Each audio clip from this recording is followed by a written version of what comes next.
Bismillahirrahmanirrahim. Assalamu alaikum. Welcome to Perspectives. For this program, we have chosen a subject which is very relevant to our country, especially the environment we live in. We have an island nation which are very low-lying, and therefore some things that are always affecting our lives, which is what we are going to be discussing in our program. Environmental preservation. This is indeed a very important topic, and I think in the light of climate change, global warming, this becomes a very relevant one for our Maldives, and preservation becomes really what we can do, don't you think? We have to remember, first of all, every day things are being affected to our environment, whether we like it or not.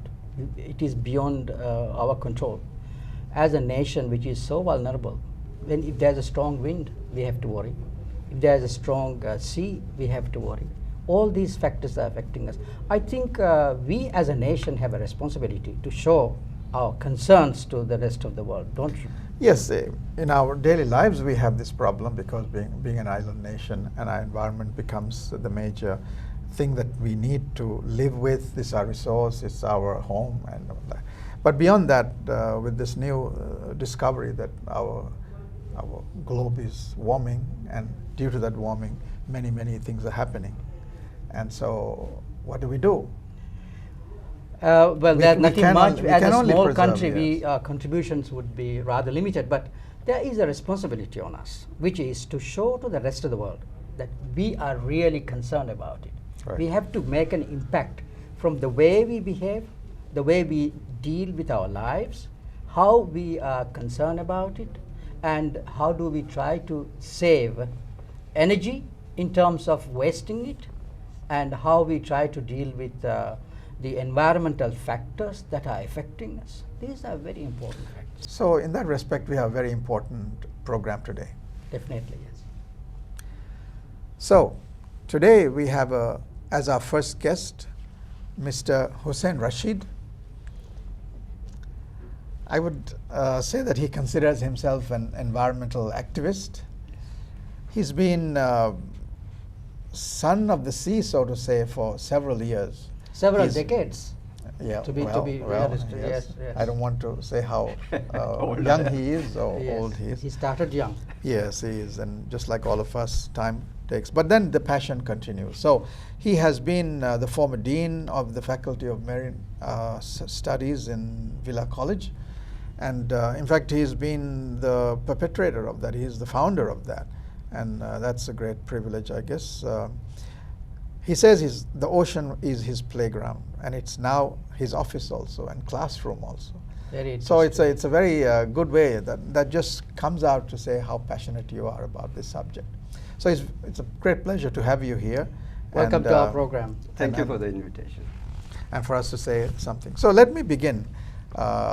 I could call you Sandy. Yes, sure. All right. So Sandy, your 35 or so years of experience under the water and your observation of Maldives conditions, you must have seen quite a lot of change over this time. And even before the idea of climate change and global warming and all this stuff came about, you have been doing this, watching what's happening underneath the water. So could you tell us some of the things? I mean, I'm asking you, have you seen any differences from then and now? Yes, I have seen a lot of differences. Two good examples I could take is turtles and sharks. I remember during around 26 years ago, myself and Mustaq, my friend, Mr. Ali Hussain asked us to take a picture of a turtle on his calendar.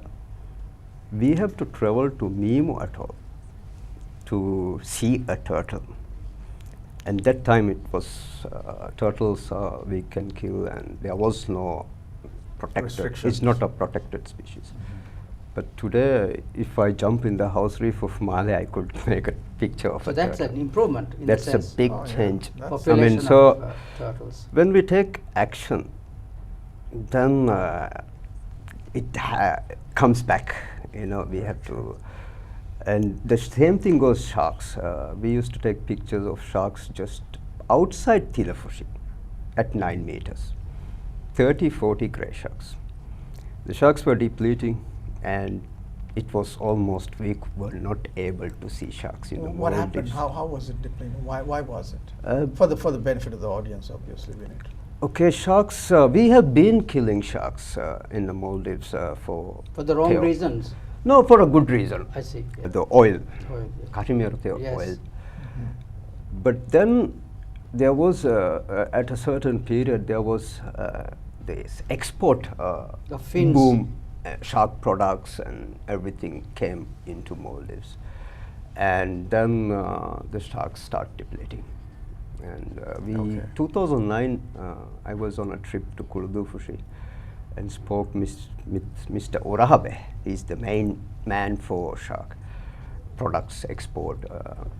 He was telling us he used to catch every day 40, 50 sharks, and 2009 when we met him, he said it's only 3 months now, and it's only 3 or 4 sharks A day. a day.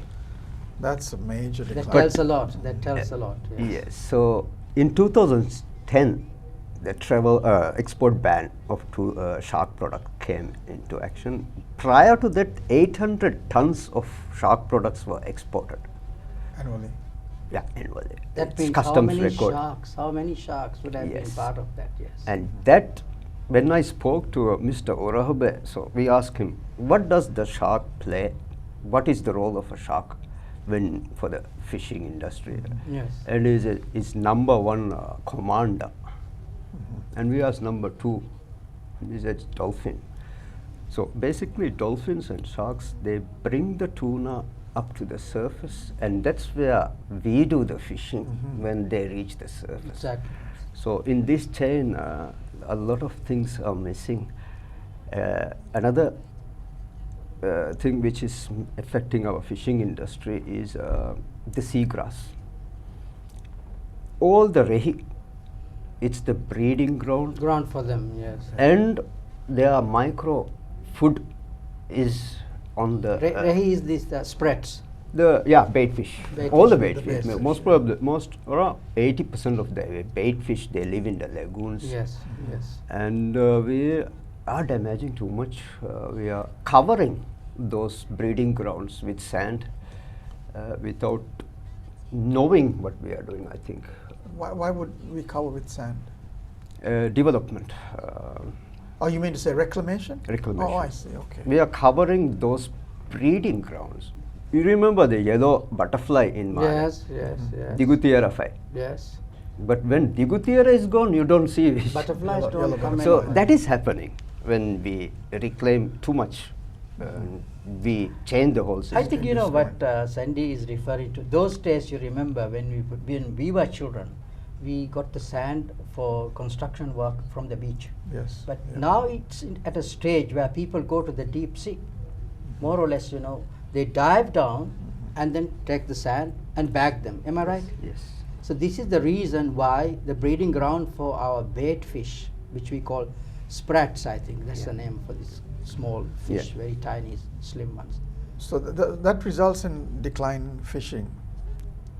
Would you say that? I would Tuna say comes If to you feed on don't, if you don't have Yes. enough, I- or the fishermen won't have enough to catch also. I mean, big. it's a big chain. Is it? It's all a And, chain. the big chain with Chain many reaction. blocks in it, and we are losing. It's like a plane rivet you have on a plane. One or two rivet, if it falls down, it's not a problem. But if too many rivets fall down, then it can collapse. But then you think of the ecosystem of the whole ocean also, huh? Island ecosystem, the ocean ecosystem. So you say once a chain is broken, then it will take time for it to be. It is again. rusted. The chain. It's Well, almost broken. well, okay, So, okay, you can say that. we are underwater. Everything is symbiotically related. Yes. So They are all connected. everything. So what It's we are like the talking jungle. about- Yes. Jungle when you underneath the visit water. Kenya or jungle, the food chain, it's same. Yes. So we are looking at a realistic picture, but underwater. Yes, below the surface, where 3% of Maldivians have seen. Yes. And that's the problem. Oh, actually. that's a sad thing. I think at this point we should take a break. We have come to the break of this segment, Okay. and please do stay with us. We'll be back with you shortly. Welcome back to the program. We were a little while ago talking about some of the actions that we had taken to remove problems that existed within the underwater environment and the positive results we have felt. But Sandy, can you explain to us now, there are things that are happening above water. Our lifestyles are based on the environment that we live and how we use it. What are the things that are happening above water where we live? Yeah, we are doing immense damage to the whole living creatures underwater. There is millions and millions of lives surrounding us. We are 98% water. Yes. So we are living in an ecosystem where we can get food anytime we want. We don't have to wait one time without eating. I'm pretty sure every Maldivian can go and take a fish. But the damage we are doing What is, we do above the ground. Above the ground, on land. from human. Yes. Human destructions, I would say. The reclamation. We are covering up the breeding grounds of Coral. all the 80% of the bait fish. We are covering. The breeding ground for them is covered now. We are continue to cover, and we have to also we have to do something to change the culture, because recently we are very excited from all the islands to come to Malé to see the artificial beach. We don't need artificial beach. It's a joke when I see my friends and say I'm living in the only island with an artificial beach. And those, it does not, our protection of island does not start from the beach. 50 meters below, we don't have any life. Then we have corals, which are actually protecting from big waves. They protect as barriers, diffusers, before they reach. And then you have a lagoon, sometimes with seagrass, to keep the sand Intact. And then you have different type of Sand. coral reef. Yes. Corals. Corals, yes. Sand is coral. Yes. This is the Yes, skeleton. So you have different layers at different islands, which if we call dooni. Yes. Then you have not sand, you have strong pebbles. Yes. When you reach the island, you have kuredi. Yes. Or if it comes to a kuli, it's mangroves. Yes. There's a successive process Yeah, so of vegetation. And for that, we really are not even thinking about protecting the seagrass. Okay, mangroves we are very much aware, corals What we are what do you attribute this change of behavior to the kind of damages we are causing? Is it because we no longer are closely related to the existing environment, or we have changed our lifestyle to such a degree we don't anymore think about these things? When we were young, we were kept away from the ocean because in the islands, you know, the parents make them scared by there is a wing, moray eel will bite you or a shark will come. So we are scared. We are very, I would say, unfriendly with living creatures. When we see a bird, we try to catch, or cat, or so in that. And the beach we call gondo. Yes. And that means Dumping dust ground. dumping ground. So Yes. it's So there was a cultural behavior of dumping all our waste onto the beach, and although over time the type of waste has changed from purely biodegradable stuff to non-biodegradable stuff, still our culture of throwing has continued. Yes. Would you say something? It's- And I'm sure there is other things like plastics that you see on your reefs, for Yeah, instance. all the plastic bags last 100 years, and everything which go and lay down on a top of a coral, this size coral is like maybe 1,000 animals living, Yeah. and that is covered, and you don't get the oxygen Yeah. and the food. You know, they are living. They are animals. They are Yeah, like they're us live in the same. You are joking them. Organisms, yes. by throwing them. Choking, Now, yeah. in other words, we have now over the years, the development has brought to us certain things that we use are not degradable, and when we dispose them off in the old habit of throwing things to the dumps, ocean, and when we continue doing it, whether we realize it or not, we are destroying life that is underwater. But what about the way we live, the way we are living on land, and our habits, what we contribute to the degradation of the environment that we share with others? Where do you see, how do you see this? I see this, when I have been speaking, talking, giving message of a shark or the coral to bring up that message. Divers, they actually tell what the message is from a shark which cannot speak. And for that, we can talk a lot, but the problem is we are talking about something only, I think, less than 3% of the Maldivians have just put on a mask and looked. So you cannot value something you don't see, so it's very easy for the child to just throw that Milo packet when Into they the travel between Islands. Malay and Hulu. Yeah, they just throw it, yes.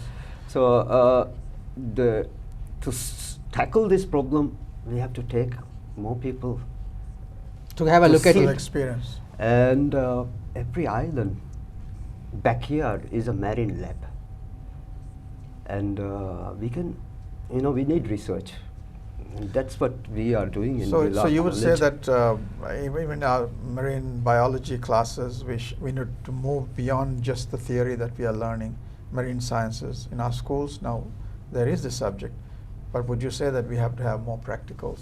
Yes, More practicals and more research. When we have the ocean.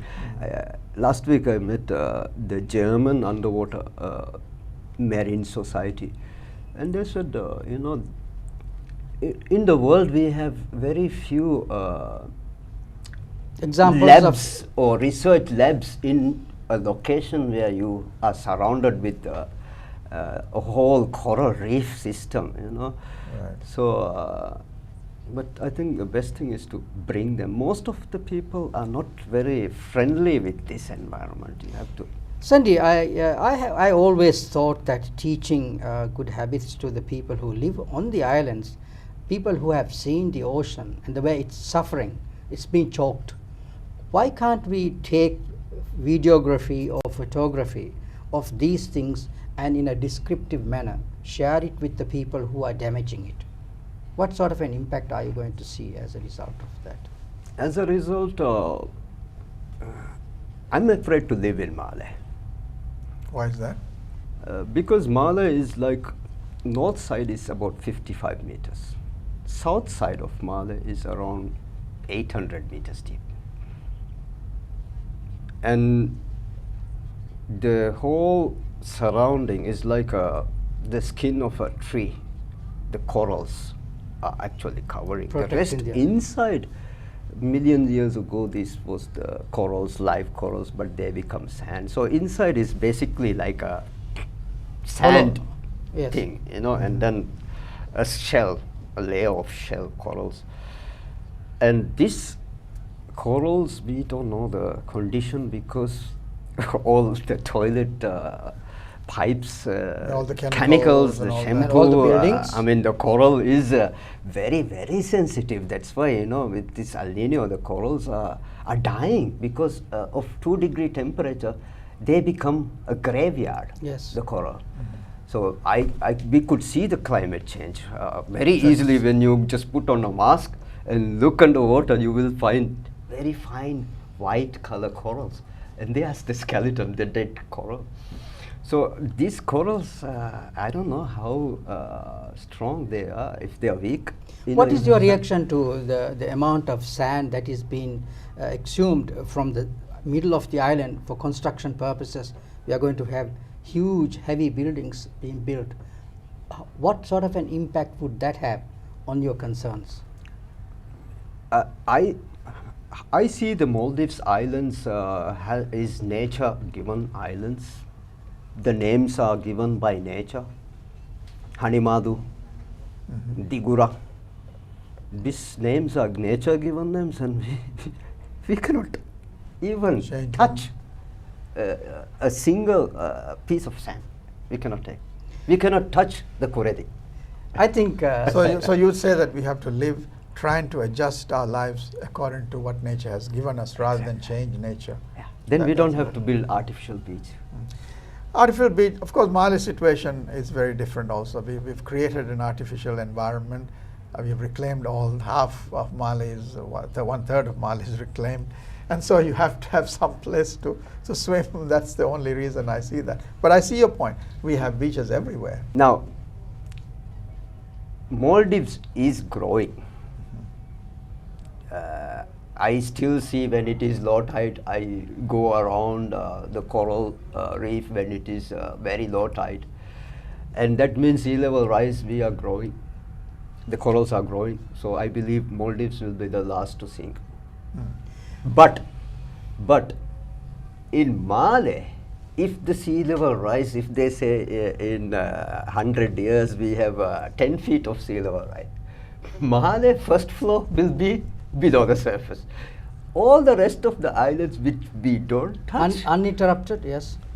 will definitely survive. So Sandy, so with this, that means we have to go to the other islands Yes. rather than come to Mali. Yes. Okay. I think you have given a sort of a positive note. At the same time, we have to consider some of the important things that you have highlighted. Unfortunately, we have come to the end of this segment. We thank you for being part of our program. Thank you, Cindy. Thank you. very much. Yeah. Thank you.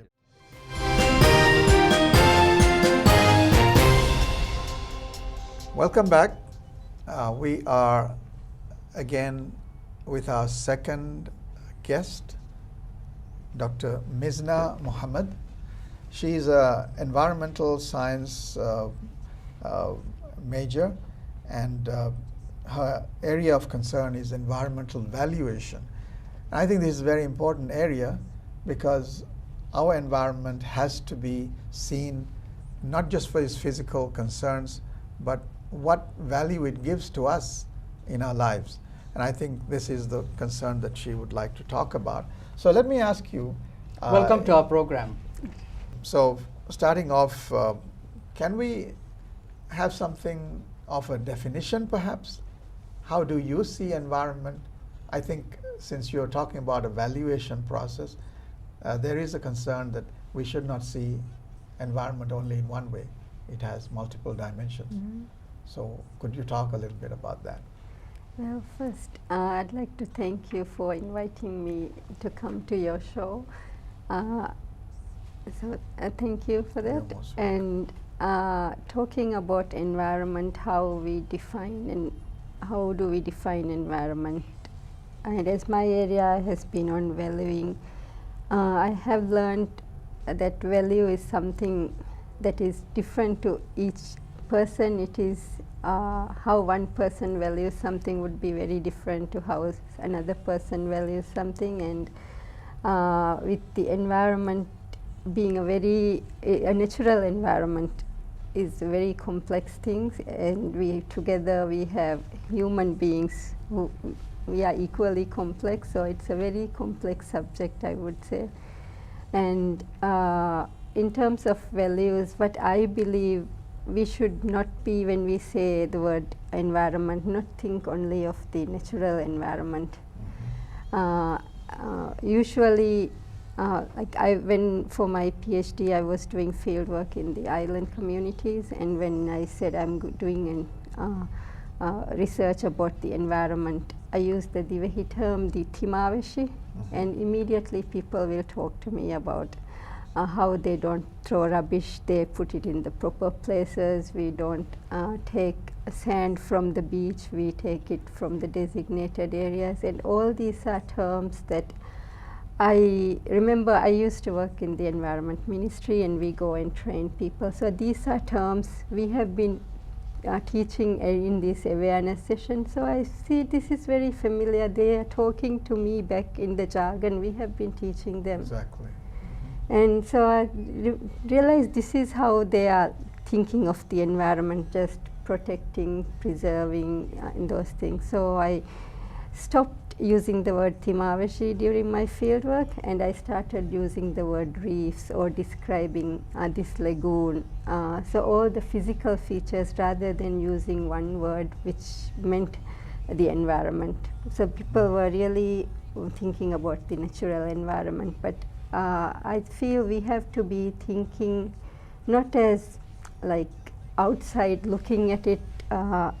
I remember one of my favorite peoples, an anthropologist, is Tim Ingold. He has written on perspectives on the environment, and he describes how if we are sitting in our sitting room watching the TV, and what we see is how we perceive our environment as outsiders watching it through. Oh, I see. Yes. So from his philosophies, I quite agree with his philosophies, and I think we should be thinking of ourselves as inhabitants in the environment. A part and parcel of the Yes. environment. Right, Exactly. right.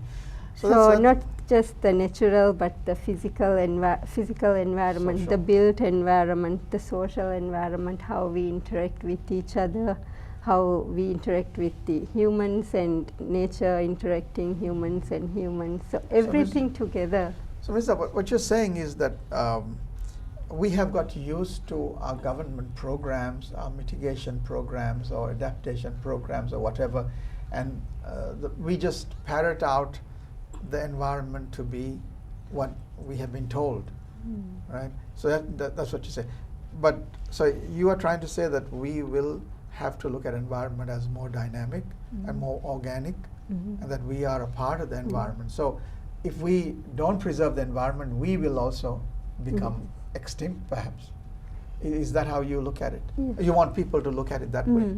I think that's because we live in the environment. That's where our dwelling is. We live from it. If we look at our food, for us Maldivians, fishing, it comes from our surrounding environments. That's the main food for us, and we live with it as well, with any storms or the sea level rise, Exactly. all these natural things we live. So we are part of it. We cannot be think of ourselves as separate. Like the fish in the sea, we are part of the living beings on the land. Yeah, this is a whole ecosystem, essentially, Ecosystem. right?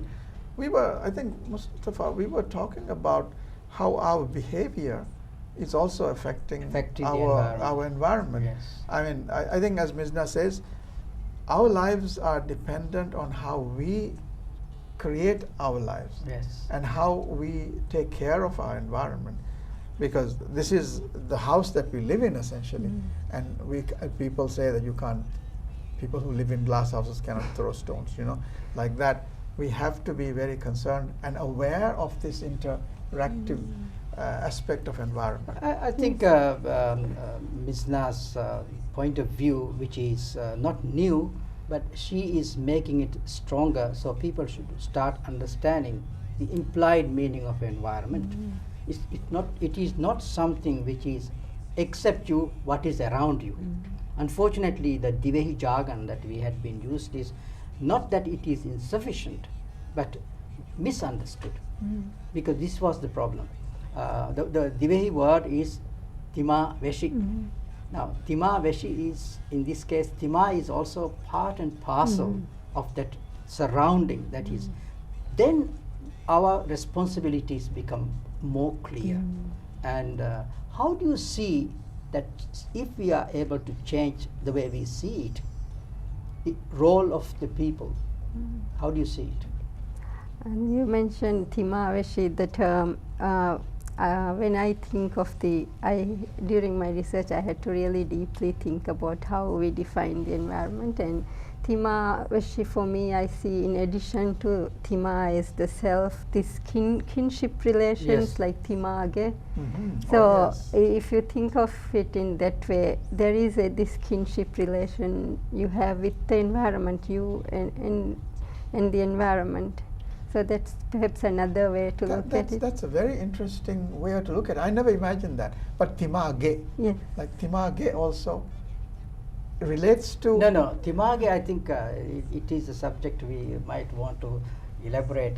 It's No, like but I'm saying it's a paradigm It's shift essentially. another way of Yeah, looking I'm at looking it. So timage means we are No, related. Yes, a That close. relationship brings about some love Mm. and affection and Yes, caring. okay. So tima veshi, also tima, that whole idea brings about the fact that we are connected in a way that is very strong.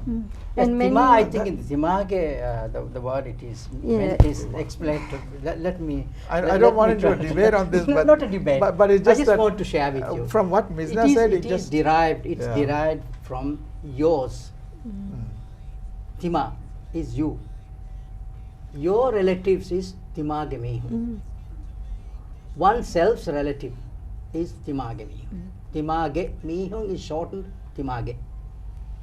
So, Tima Veshi is your surrounding. So that same thing, The- the possessiveness of our surroundings must become a reality, so that we become caring for our society. Exactly. I think And- that's the point that Yes. I've suddenly Yeah. found from what you And said. Very that's relevant. something, because I had to look in, read a lot on indigenous communities and traditional Values. values, traditional ecosystems and knowledge, how people looked after the environment. In their ways of living, it's very deeply rooted, this relationship of kinship. Like in some Indian cultures, the earth is known as Mother, yes. motherland. So there is with the So there should be environment. something in terms of Maldivians, our way of life also, certain. Maybe it's a would be a very interesting thing to research Yes, on yes, from a that's very true, cultural because, anthropology. just like the land, we have the sea. Hmm. So in a way, we are, indivisibly attached to the sea. Yes. Although we don't realize that, this is where we get our sustenance from. Amsata, with that note, I think we have to bring the First section. segment of this interview into halt. We'll be back with you shortly. Do stay with us.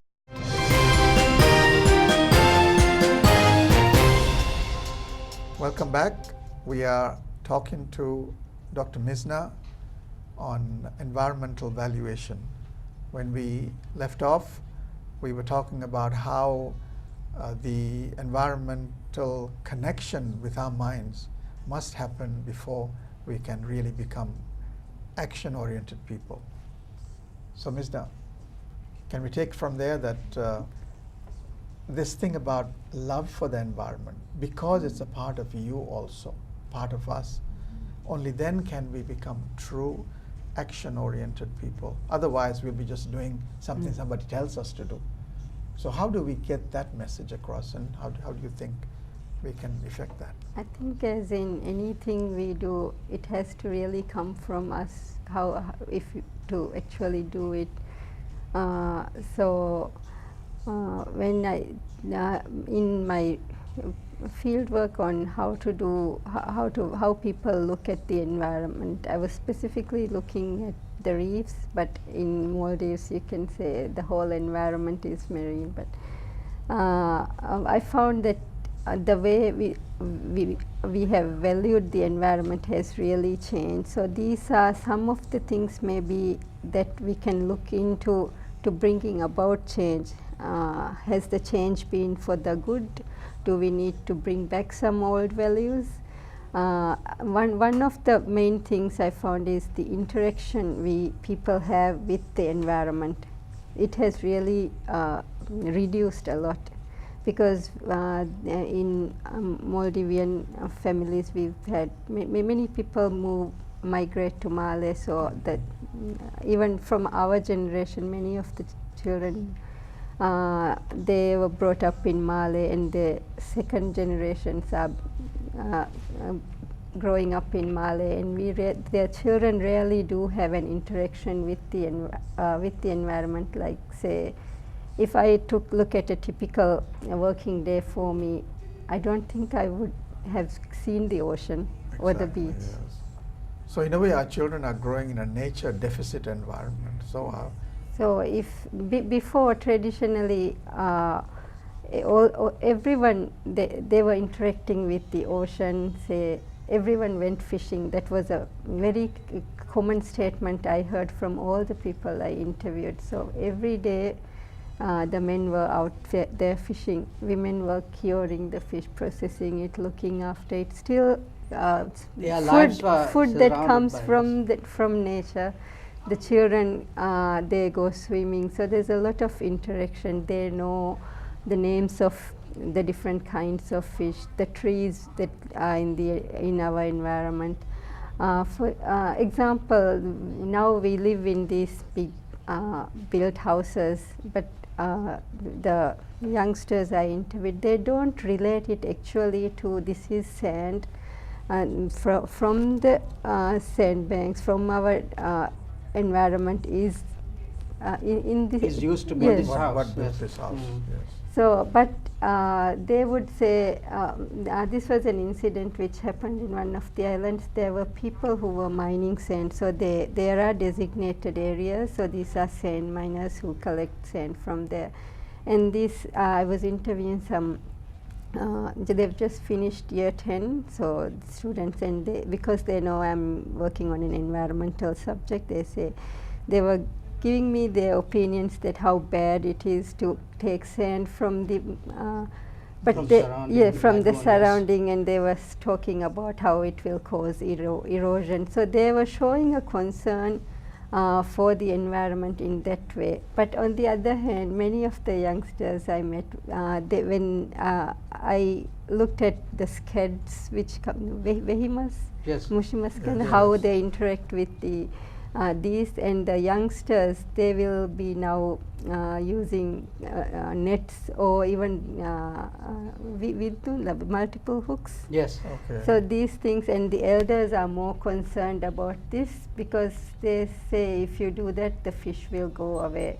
So they understood, they had a basic yes, understanding. because the elders want to keep it there for a long time, but Yes. for the youngsters, they mostly go back for the holidays from Male. They see the fish, just play with the fish, and then they come back after the holidays. So you don't.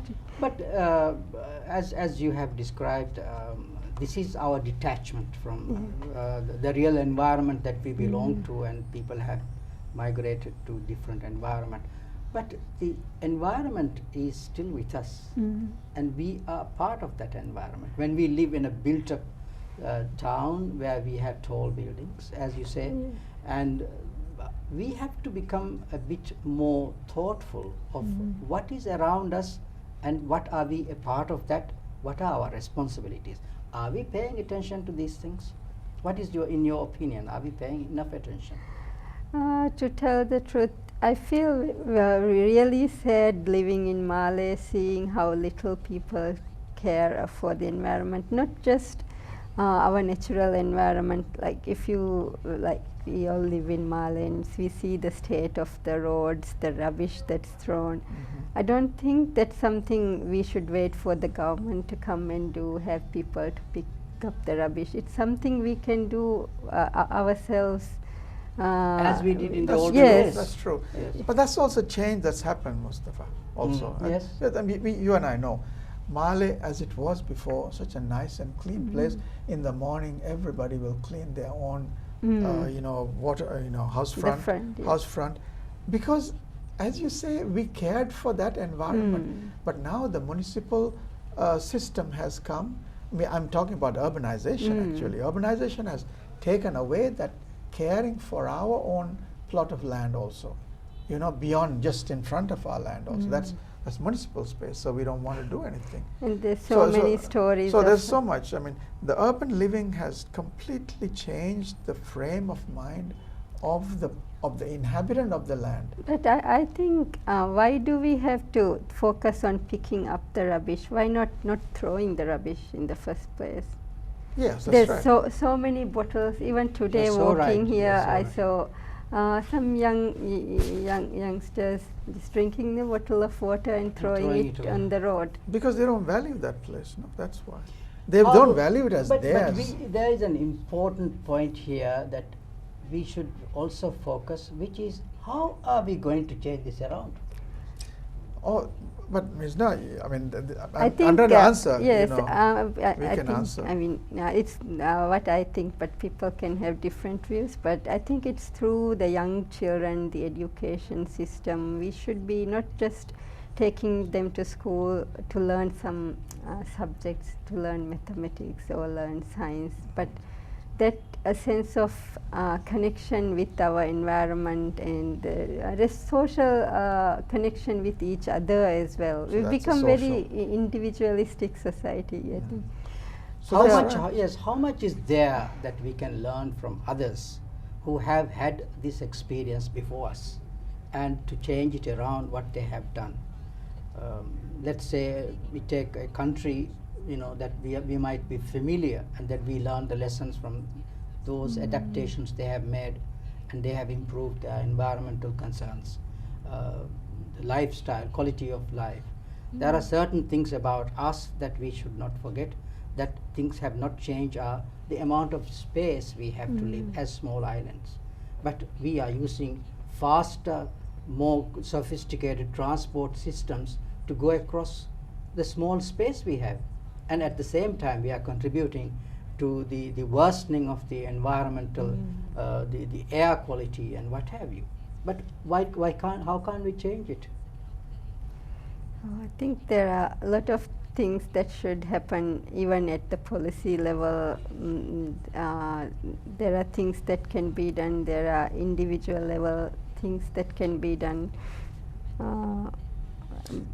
But as I would say, we should be, say at a policy level, my view is we should not be caring so much about global concerns. Like, for example, if someone talks about climate change, Maldives is very popular in the topic of climate change. We are very vulnerable because we are a low-lying country. Sea level will rise in the future. Maybe there won't be a Maldives, but so it's. But those are things to be concerned about. But how can we change things locally for better? Maybe Very that's true. something at policy level also that can be focused on.